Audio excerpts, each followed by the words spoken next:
Hvala na Boga za ova sabota, браки и сестри, ова време што може да бидеме заедно. Темата за која сакам да размислуваме, веќе ја читате, компромис. Мало зборче, но со длабоко значење. Значи, денес ќе зборуваме за компромисот. Што е тоа компромис?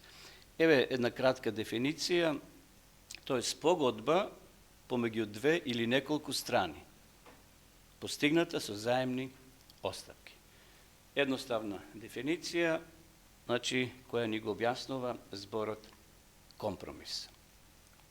Денес ќе зборуваме за една библиска личност, што вие добро знаете, и ќе видиме какви се тој компромиси направил во својот живот. Дали ние правиме компромиси? Понекаш може би и треба компромиси. Се зависи од кој аспект се гледа овој проблем. Меѓутоа, ние ќе видиме во личноста што ќе ја читаме малце подоцна, од Стариот Завет, човек кој навистина правил големи компромиси и навлекол големи проблеми во својот живот. На почетокот сакам да прочитам два текста од Јаков посланието, прва глава од 13 до 15, вака вели: Ниеден кој е во искушение да не рече Бог ми искушува, зашто Бог не се искушува од злото и самиот никого не искушува, туку секого го искушува неговата собствена поход. Што е тоа поход? Може би да кажеме желба, да. Која го влече и го мами. Потоа поход или желбата зачнува и раѓа грев, а направениот грев раѓа смрт. Пред да спомнам личноста за која ќе зборуваме, еве еден цитат од книгата Порака до младите христијани, вака вели: Често го слушаме прашањето: дали никогаш не треба да го правам она што го сакам? Да не одам по својот пат? Дали секогаш треба да бидам воздржан? Дали никогаш не треба да ги задоволувам моите склоности? И овде горе на почетокот ќе читате дека отпадништвото започнува со какви компромиси? Со мали компромиси. Ајде сега да споменеме личност од Библијата која ќе биде предмет на нашето размислување. Човекот се вика Лот. Човек на компромиси. Верувам дека сте ја читали неговата историја. Во наредното предавање што ќе го имам, кога ќе дојдам на ред, ќе зборуваме за неговото излегување од Содом, а сега ќе зборуваме за неговото влегување во Содом. Така да, ајде на почетокот да отвориме во Битие, или прва книга Мојсеева, 13 глава, 10 и 11 стих. Еве, претходно да ја видиме картата, каде се наоѓал тие градови Содом и Гомор. Ние знаеме дека денеска таму е кој море? Мртвото море, така. Меѓутоа, погледнете ова карта, тука Лот се стационирал со своето семејство. Подоцна ќе кажеме како бил тој град Содом. Раскошен, убав град, привлечен град. Но, ајде да ги читаме сега текстот или текстовите. Првиот компромис, а ги има неколку. Тогаш Лот ги подигна очите и ја виде целата рамнина на Јордан или Јорданската рамнина. Како реката го натопи сето тоа, беше како градината Господова, како земјата египетска, се до Загор, пред Господ да го уништи Содом и Гомора. И Лот ја избра за себе целата Јорданска рамнина. Гледате писателот Мојсей како тоа ни го насликува и ни го приближува, вели ја избра целата Јорданска рамнина. И Лот отиде на исток и се разделија од кого? Од Аврама. Се разделија еден од друг.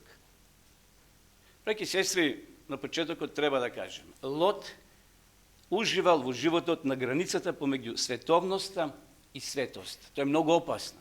Да се оди по таа линија, по таа тенка линија помеѓу световноста и светоста. Тој, како и многумина од нас денес, сакал да ги задоволи своите желби и се предал на жалост на своите слабости. А неговата слабост, знаете која била? Сакал богатство. И тој бил овчар, односно пастир. И тој имал овци. Знаеме претходно и неговите вели пастири и пастирите на Аврама се карале. Едноставно имале несогласици за пашата, за нивите, за тревата, каде ќе пасат едните или другите овци. Но очигледно i Lot, odnosno i Avram bil bogat, но неговиот избор ќе биде благословен од Бога, а изборот на Лот нема да биде благословен. Навистина, на Аврам може повеќе му била потребна плодна земја, трева, пасиште, зашто тој бил номад, ги пренесувал своите стада, своите овци од пасиште до пасиште и правил, како што вели Мојсей, правил жртвеници. Но, навистина, Лот гледал за неговото семејство просперитет. Каде неговите девојки ќе се запишат, во кој факултет, во кој училиште, или во кој градин, како биле мали, кога се вселил во самиот Содом. Ајде сега да кажеме неколку реченици за самиот град Содом. Имам извештај кој го препиша, вели, Содом бил најубавиот град во долината Јорданска, најубав град. Денеска кој е најубав град во светот? Не знам.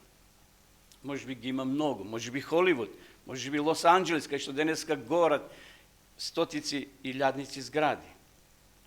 Не знам кој друг град, може би Флорида, може би некој друго место во светот. Меѓутоа, еве, писателот вели, а тоа го пишува и во книгата Патриарси и пророци, Содом бил најубавиот град во долината Јордан. Лежал внатре во рамнината, која по убавината и плодноста бил како градина Господова. А која била Господовата градина? Едемската градина, каде што живееле првите луѓе. Гледате, Мојсей ја споредува со Едемската градина.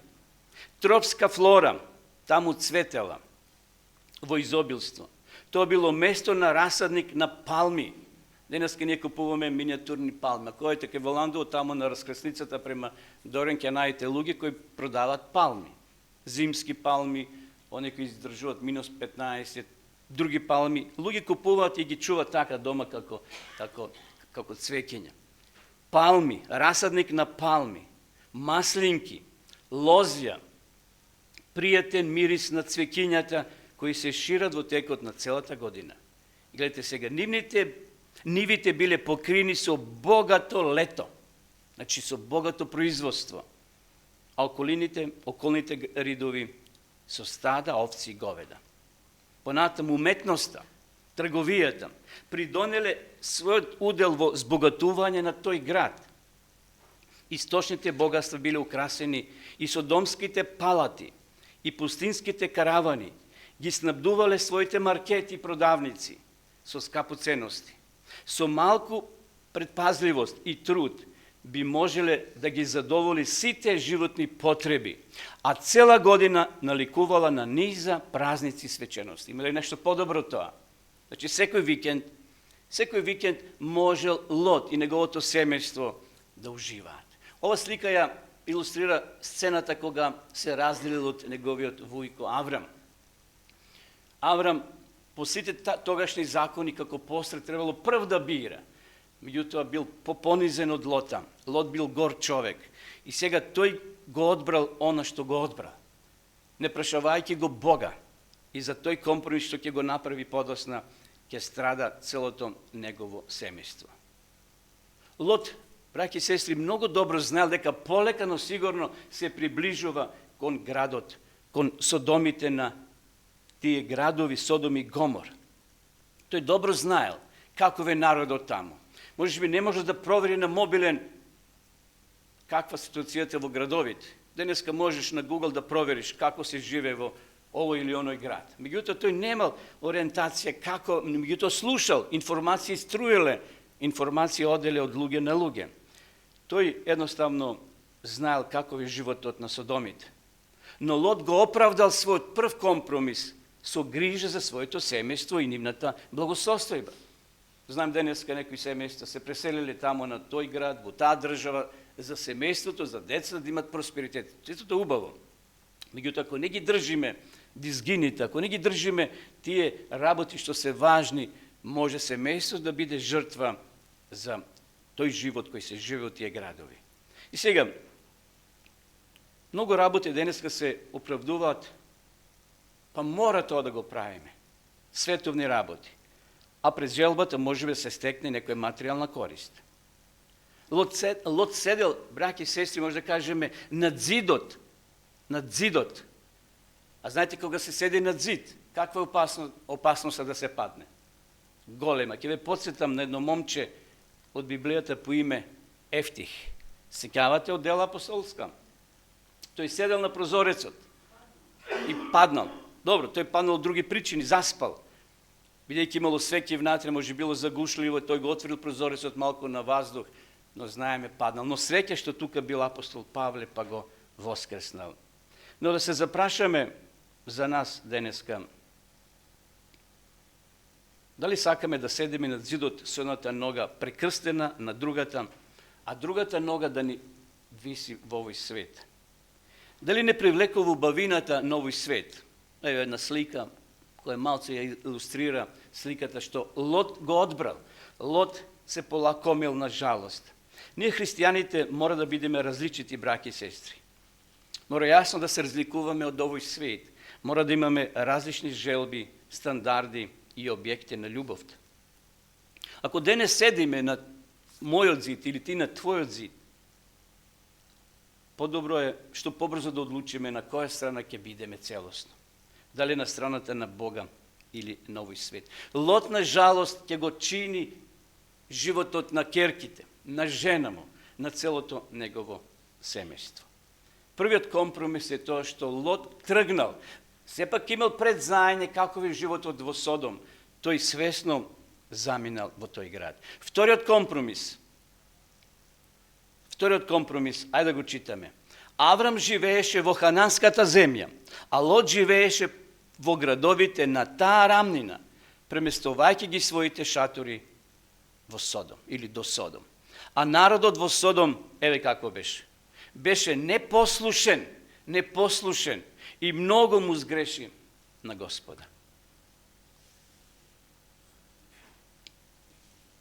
Неговите желбите на Лот, браќа и сестри, станале негови дела.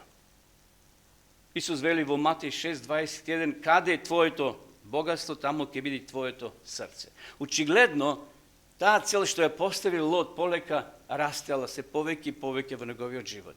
Таму гледала просперитет за семејството, таму ќе видиме малце подоцна каде се нашол Лот, во кое друштво тој влегол. А да се влезе во едно такво друштво не е ни малце лесно. Денеска да дојдеш на насловните страници во весниците, главните во светот, треба да се плати огромни пари. И сега ќе биде председателот на Америка, кога овие денови поставен за председател. За да се влезе во третиот ешалон на гости, се плаќало по $100,000. Само да се влезе, да го гледаш, да се гледа таа церемонија. Замислите, во тој круг на друштво. $100,000 треба да дадеш, за да влезеш, само може би оддалеку, нема ни да го видиш. Да се влезе во друштво на спортисти, на филмски глумици денеска, се плаќаат огромни пари. Тој се преселил од ридовите, од падините во Јорданската равница каде? Во Содом. Тој се оддалечил од моралните влијанија на неговиот вујко и ги поставил шаторите во близина на изворот на неморал. Тој немал, на жалост, многу голем интерес за Божите работи. Веќе од неколку стихови подосна, ако ги читаме, ќе видиме описот што го кажува Мојсей, она што го одбрал самиот Лот. А Бог на Аврама му ветува богатство, му ветува плодност на стоката.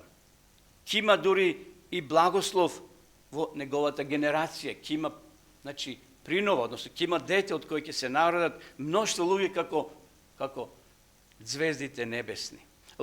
Аврам то не го барал, тоа е природно, ако си верен на Бога, Бог ќе ти го даде тоа што ти треба. Меѓутоа, овде гледаме дека Лот полека ги пренесувал своите шатори од место до место и влегол во центарот на Содом. Лот сакал повеќе да се дружи со неверните отколку со верните. Прашање за нас денеска, браќа и сестри, со кого повеќе сакаме да се дружиме? Со нашите браќа и сестри в црква или со овој свет, под наводници? Јас не сакам да кажам дека не треба да име ние пријатели да се дружиме со другите луѓе, меѓутоа поентата верувам ја разбирате. Ајде да сватиме дека Привремените работи во овој свет, кои на жалост зазимаат огромно место во нашиот живот, во нашиот простор, отколку вечните работи можат понекогаш да не чинат и вечниот живот. И затоа нека ова поука од животот на Лота и на Аврама, бидејќи Аврама го спомнуваме, ни помогнат да сватиме какви се тие опасности ако правиме компромиси со злото. Третиот компромис што го направил Лот, еве го следниот. Го читаме. А Лот седеше пред портата на Содом. Замислете сега, Лот не бил роден во Содом. Да се влезе во кремот на еден град, на тие видни луѓе, или треба да платиш, или треба да имаш голем допринос. Јас не сум во Кавадарци родом. И никош не може да бидам целосно како вие кои сте родени во Кавадарци. Меѓутоа Лот очигледно вели седеше пред портата на Содом. Затоа ќе зборуваме во наредното предавање што значи да се седе во центарот таму, во тој крем на друштво. Таму седеле само видни луѓе кои го креирале моментот или животот во Содом. А тој очигледно влегол натре, влегол во тоа друштво. Седеше, вели, пред портата на Содом. Навистина, од една страна може бил горд што успел да навлезе и во тоа друштво. Лот полека ги движи своите шатори од место на место и на крајот доаѓа во Содом. Овде го гледаме во центарот на градот. Немој да мисли дека некој сака да го правдат Лот, вели, може би не бил свесен. Тој и текако бил свесен. Тој текако знаел што прави. Меѓутоа, во подсвеста таму му зборувало, може ти ќе бидеш па евангелизатор, може ќе бидеш тој кој ќе пренесе веста за Бога на тој незабожички народ. Во Содом пишува во книгата Патриарси и пророци вака. Имало бучна веселба, забави, еве и сликава, гозби, пиење, ноќен живот. Не знам дали се дрогирале, ама дрогата е стара, од памти век. Луѓето се дале без никакво ограничување на најниските и најгнасните страсти.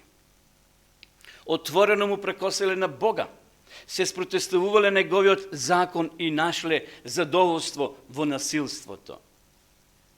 Иако пред себе, неколку стотици години пред нив се случил потопот.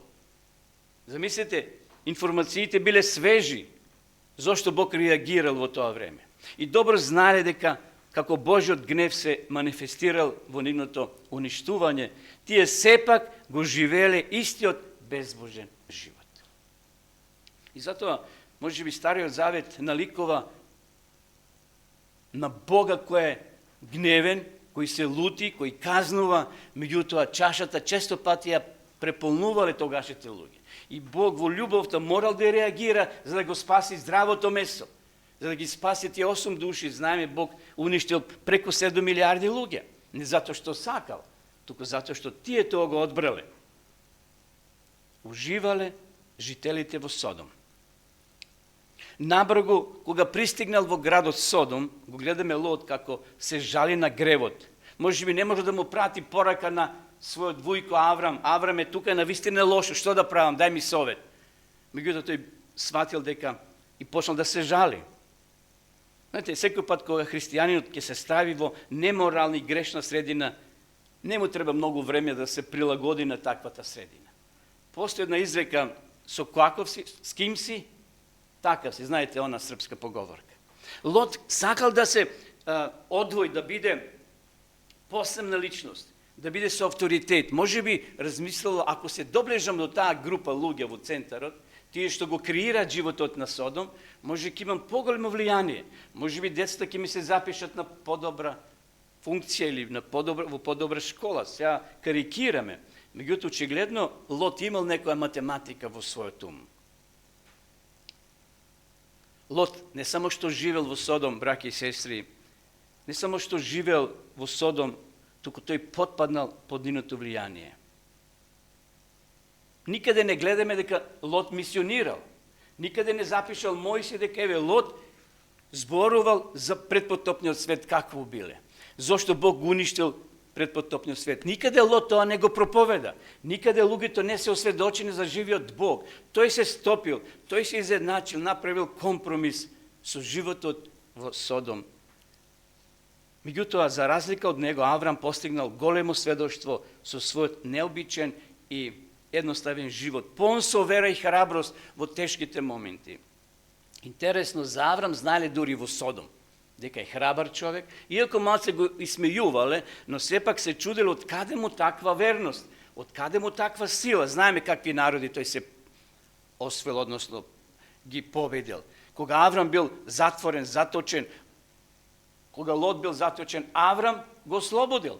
Тоа се слушнало, тоа големо сведоштво дека Аврам верува во живиот Бог. Меѓутоа, за Лот такви информации немаме.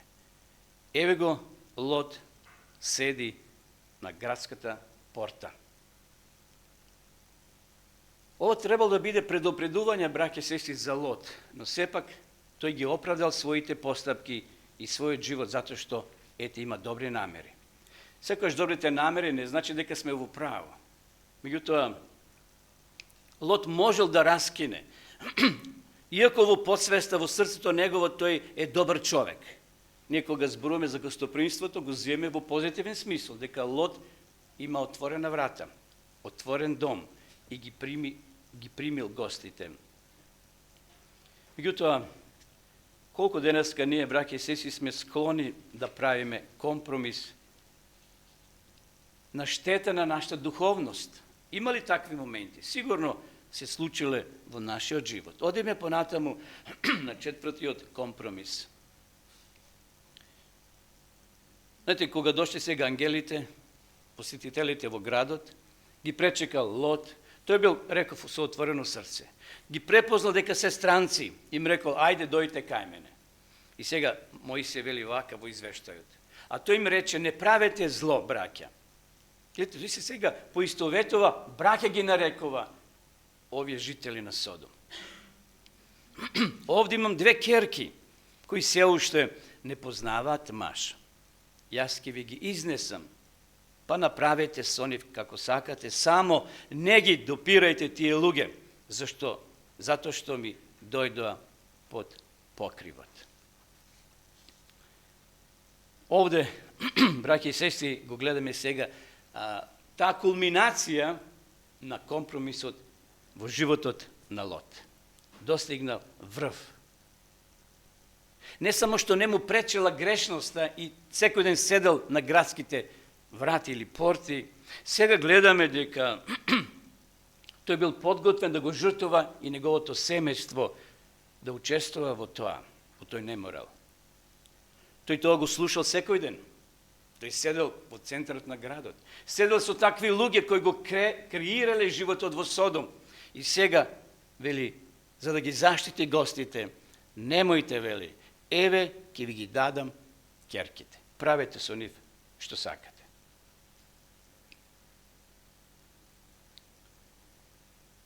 Бог испратил двајца ангели. Гледате колку е Бог милостив. Уште го сака. И ќе го сака до крај Лот. Ќе направи се. И ние ќе видиме дека тие двајца ангели дошле со цел да го спасат Лот од неговото неверие. И тој е син Божи. Во неговото срце се уште имало искра, она кој тлеела. Знаете, под пепелта, кој ќе угасне огнот, се уште има некоја искра, жарче има. Бог ќе ги испрати овие ангели да го спасат семејството на Лот. И кога дошле во градот, целиот град, вели, се возбуди. Не знам колку илјади голем град бил.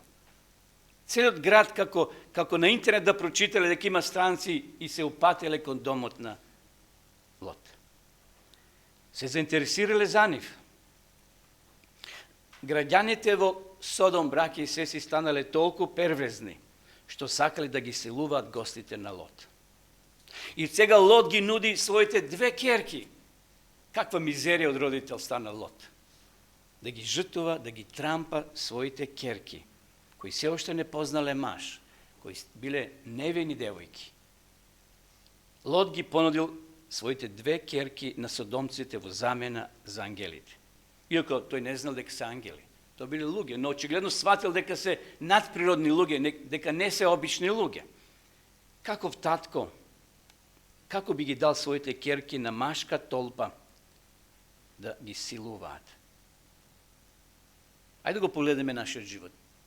Ја не сум слушал овде во Македонија некој така да направил. Може би има оние кои ги нуда за пари. Меѓутоа, да размислуваме длабоко за себе, браќи и сестри. Дали ѓаволот сака да не притисне да направиме некој компромис во нашиот живот? Содомските мажи не ги сакале жените. Едноставно рекле, не ни требат. Тие сакале мажи. А денеска во вестите и во светот, во Европа, која е главната вест? Токму ова генерација на луѓе, кои го истакнуваат ова под уцена државата да не добие кредит, да не добие некоја помош меѓународна ако не се усогласат локалните закони со ваквиот стап на живење. Компромис. Компромис. Лот добива од ангелите информација, брзо извести ги сите твои роднини пријатели, најблиски, зашто Бог има за цел да го уништи градот. И каде отишол Лот? Немал телефон да се јави, отишол кај своите зетовци. Како живееле кога не биле венчани? Но ете ги нарекува зетовци. Да ми ја соопшти веста дека Бог име намера да го уништи овој град. Но претходно, само да подлечам дека кога таа толпа на луѓе дошле пред зградата, пред куќата на Лот, Бог ги удара Содомите со инстант слепило, моментално слепило. И тука се мотеле околу куќата на Лот. Сакал да ги фатат гостите и да се препуштат на гревот. Но Лот сакал да ги спаси своите зетови. Затоа рекол, почекајте, драги мои гости, ќе отидам за да ги информирам, за да ги повикам и тие да ни се приклучат и тие да бидат спасени. И замислите сега, доаѓа Лот, им звони кај зетовците, им кажува така и така, дојдоа Божји луѓе кај мене. Градот ќе биде уништен и ве молам, ајде со нас да се евакуираме и да излеземе да го напуштиме градот. Дали го сватиле озбилно зетовците Лота? Не. Тие не го сватили сериозно, бидејќи го наблюдувале неговиот компромисен живот и го виделе дека тој ги намалил стандардите во својот христијански живот и сега немал влијание. И тие му рекле, немој да се шалиш, немој да се смееш со нас, такво нешто е невозможно. Неговите зборови сведоч што сега немале сила, овластување. И затоа, ајде да го погледнеме нашиот живот, браќи и сестри. Какво е нашето сведочење? Дали има влијание сведочењето први во семејството, во соседството, таму кај што работиме? Дали со намалување на стандардите на тој христијански живот, ние всушност го градиме или го разградуваме нашето спасение? И после сето тоа, Лот неволно, еве ја сликава, гледате, неволно го напушта градот. Ангелите вели се препира, или како се вика тоа, со сила го фатиле за рака, зашто на Бога му бил мил овој човек, како и другите во градот, но тие веќе ја наполниле чашата, кај ни веќе Духот Свети не можел да работи. Тие извршиле хула на Светиот Дух, но кај Лот Бог се уште гледа трошка вера. Лот се врти назад. Ангелите му велат, ајде, дури го фатиле, со сила вели го извлекле од градот. Ајде да прочитам овде, го немам тој текст забележено во прва Мојсева, 19 глава, 5 и 6 стих, да видите како овде Лот се однесува. Во 19 глава, еве го текстот, 15 и 16 стих. Кога се замогри, ангелите настојуваа при Лота, велејки, стани, земи ги својата жена и своите две керки, што се тука, за да не бидеш погубен со казната на градот. Ама тој се двумеше. Zar me možno nije da se двумиме за она што Бог го кажал дека овој свет ќе биде уништен, или дека Бог дал правила на однесување, а ние се двумиме. Вели, Лот се двумеше, затоа тие го фатија за раце, тоа ми беше поентата. Го фателе за раце, исто и неговата жена. Меѓутоа понекогаш и Бог да те фати за рака не вреди ако срцето не е со Бога. Тоа во контекст на неговата жена. И таа била фатена за рака. И таа била изнесена тамо некоде стотици метри од градот, но на жалост знаеме што се случило со неа.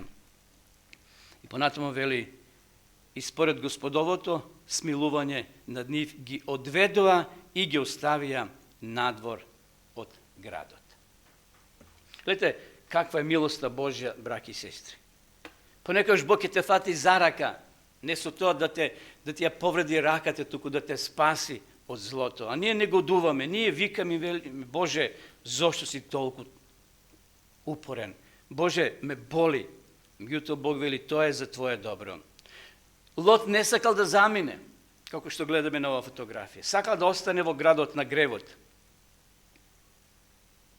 И така додека тој и неговото семејство полека го напуштаат градот, со присила би рекол на ангелите, неговата сопруга, на жалост, толку била врзана за својот стан, за својата куќа, за своето работно место, за своите другарки, за своите пријатели, не знам се што имала, затоа ќе збориме во наредното некој предавање. И таа не успела да излезе целосно. Таа се свртила. И еве што вели 26 стих. Господ истори сулфурен оган од небото на Содом и Гомор. И овде пишува дека жената, а Лотовата жена, 26 стих, Лотовата жена се сврти или обзрна и се претвори во столб од сол. Наистина, каква трагедија. Едно семејство кое Бог ги благословил, кои биле во самото устие на милоста и благодата Божја. Тие живеле во обкружување на Аврама, слушале интересни искуства, тие се хранеле секојдневно со Божјата благодат. Сега жената да заврши како што завршила во столб, солен столб, како што вели текстот. Дали ние, браќи и сестри, се уште се вртиме за стариот начин на живење? Дали се уште ни е омилен стариот начин на живење? На жалост, ова жена е символ на она жена која не му верувала на Бога. Знаете, последен филм "Не свртувај се, сине", партизански филм од времето на Втората светска војна. Татко му вели на синот: "Немој, сине, да се свртуваш, бегај на целта." Дали ние се уште се свртуваме кон минатото? Што е да било, добро или лошо, оставите го таму. Нема корист од минатото, да одиме само напред. Следниот компромис. А Лот го остави Сигор и се насели на тој рид со двете керки своји, зашто се плашеше да остане во Сигор. Значи, градот е тука, Сигор, тој е мало градче. Бог му рекол, тука ќе бидеш, ќе имаш заштита. Тој вели, не, сакам на друго место, и затоа Бог вели, ајде на тој рид оди. И живееше во пештера со своите две керки. Двете керки на Лот останаа бремени од својот татко. Зарем е можно? Видете што значи компромис по компромис, делче по делче, чекор по чекор, трагедија голема во животот, во семејството на Лот. Овде гледаме, браќи и сестри, дека Лот го доживел врвот на својот животен компромис. Гледате што прави овде сега Лот. Тој бил избавен од уништувањето. Големо сведоштво Божје. Тој требало да биде охрабрен, дека Бог се уште е милостив и пратил небесни ангели да го спасаат. Лот се уште сонувал за просперитет и сега го моли Бога да се насели во тоа мало градче, обидувајќи ги ангелите дека тој град не е толку страшен, а злото било и таму проширено. Знаете, сега ако у Кавадрец има некои такви лоши работи, сигурно ќе се пренеси на Неготино. Тој е најблиско. Тоа е, жителите се селат во друг град. Меѓутоа Бог вели, не таму, ќе те носам на друго место. Не, Боже, ако може тука. Ослободен со чудом. Тој сваќа дека Бог се уште милостив кон него. Но како тоа да го заборава, се плашеше да остане во сигурно. Неговото срце толку отапело, браќа и сестри. Тој Бог очекува од нас денеска да постапиме во согласно со неговата волја. Дали ја слушаме Божјата волја? Дали го слушаме Божјиот глас преку Светиот Дух? Замислете, дали се прашувате зошто Бог не го уништил и Лот во Содом, а имал предиспозиција? Зошто Бог не го уништил Содом и Лот во Содом и неговото семејство? Може би ја немале денеска таа сторија, може би не ни било сосема јасно до каде го одвел Лота тој компромис кој го правил во својот живот. Но следните неколку стихови, ова што ги читавме, ако одите подолу, ќе стават печат на приказната на Лот. Колку е опасно, браќа и сестри, ако се препуштиме на тие компромиси во нашиот живот. Замислете да сме били ние таму во планините и да сме го сретнале Лот и да му кажеме: Лот, немој таму да одиш во тој град. Таму е опасно место за живење, посебно за твоите керки. Дека Бог еден ден ќе го уништи тој град. Меѓутоа, дали Лот би не прифатил? Би рекол: немојте, молам. Од кај знаеш ти што ќе се случи таму и така натаму. Но, браќи и сестри, Лот и неговите керки мисли дека целиот свет им е уништен. Целиот свет им е уништен. Навистина останале без мајка. Најболно е да се остане без мајка во едно семејство. Секако сите членови се вредни, меѓутоа останале без мајка. Керките немале прилика да се венчаат, да имат кумови, да имат роднини пријатели. Останале без мајка, без земни добра, кои сигурно биле многу бројни, без можност да се венчат.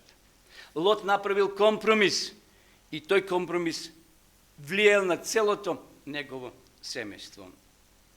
Ризикувал содомскиот живот да влезе длабоко во нивниот христијански живот, односно во духовен живот. Но сепак, реков, Лот имал трошка вера во Господа и ја мачил својата душа. Не му било лесно кога влегол во центарот и се здружил со тие луѓе. Еве што вели понатаму текстот. Ова е сцената на излегувањето. Значи, тука ги гледаме двете керки, а еве жената столб од солен камен, која се свртела назад. Очигледно имало такви дебели нишки што е врзувало да се сврти. Лот се уште гледа напред.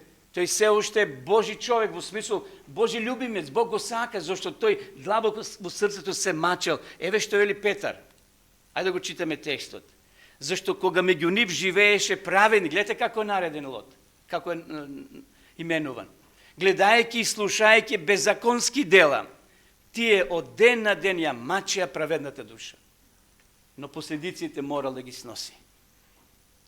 Последиците тој ги сносил, затоа што неговата жена ќе биде символ на неверие, ќе биде символ на жена која нема да му верува на Бога, туку ќе биде непресилена, туку таа ќе се сврти назад, за да види дали, може би, и се сомневала во Божјото ветување, односно во Божјите зборови.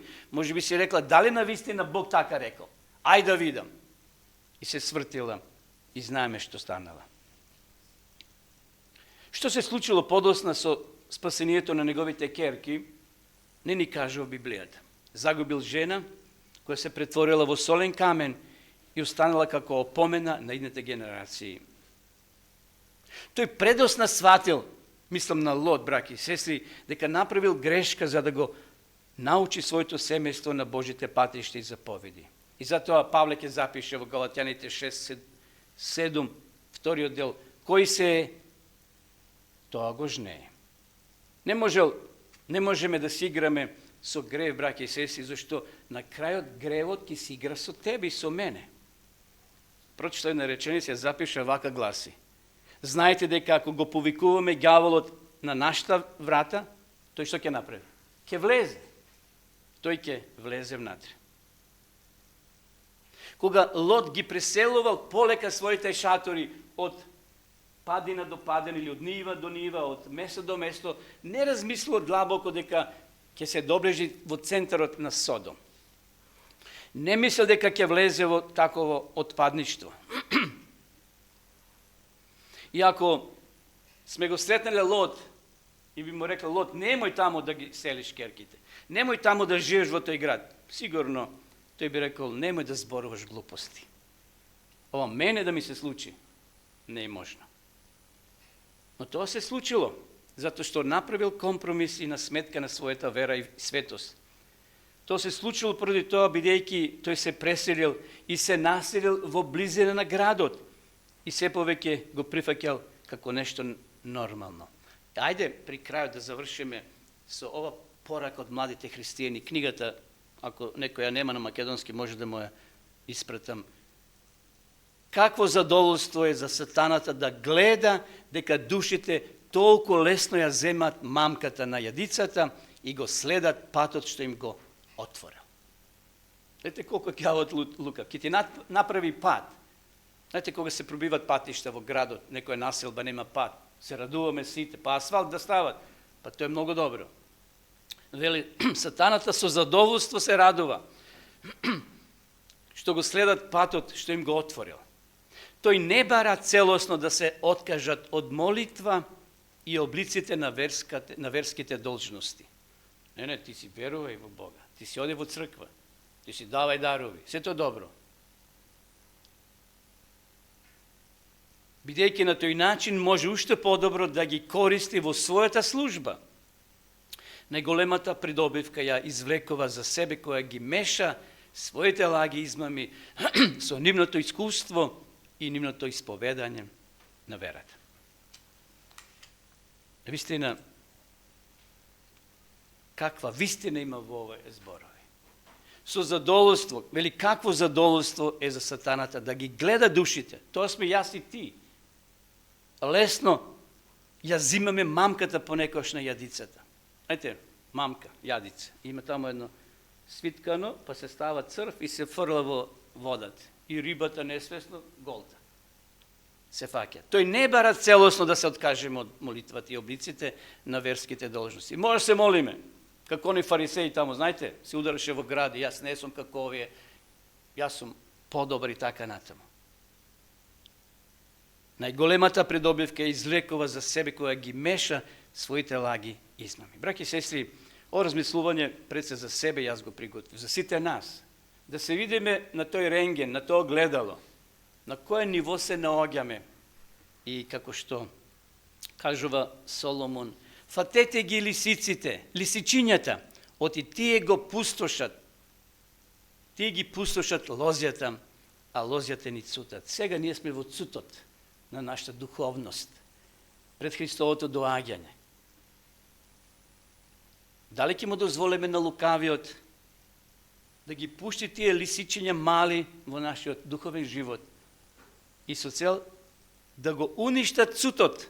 Знаете кога ќе се уништи цутот? Дали се тоа киви, треши или било што, не вреди. Или лозјето. Или напротив, кога треба вода, треба сонце, треба енергија, да цутот завразе во зрнце. Дали грозје или нешто друго. Ние сме токму во ова фаза, кога го чекаме Христовото враќање.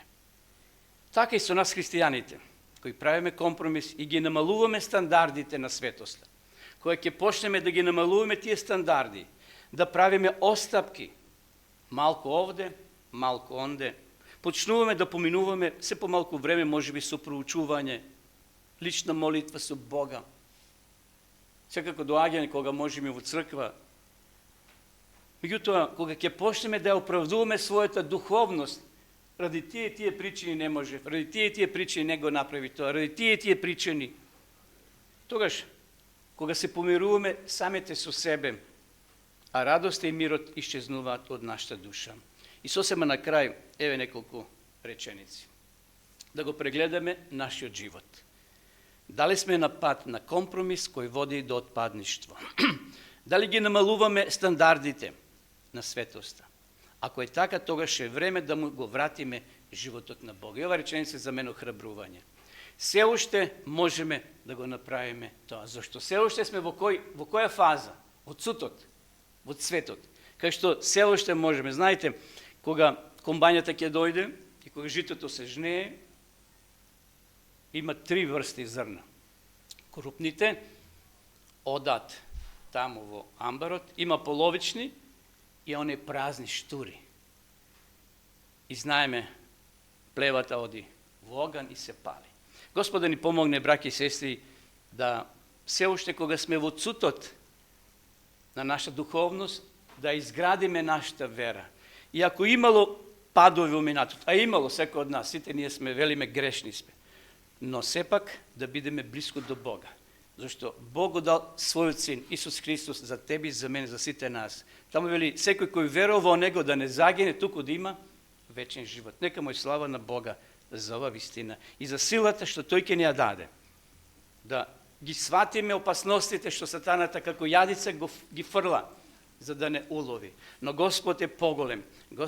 Господ ќе ни даде сила да се спротивставиме на секој негово зло дело кој го мисли за нас. Нека му е слава на големиот Бог. Амин.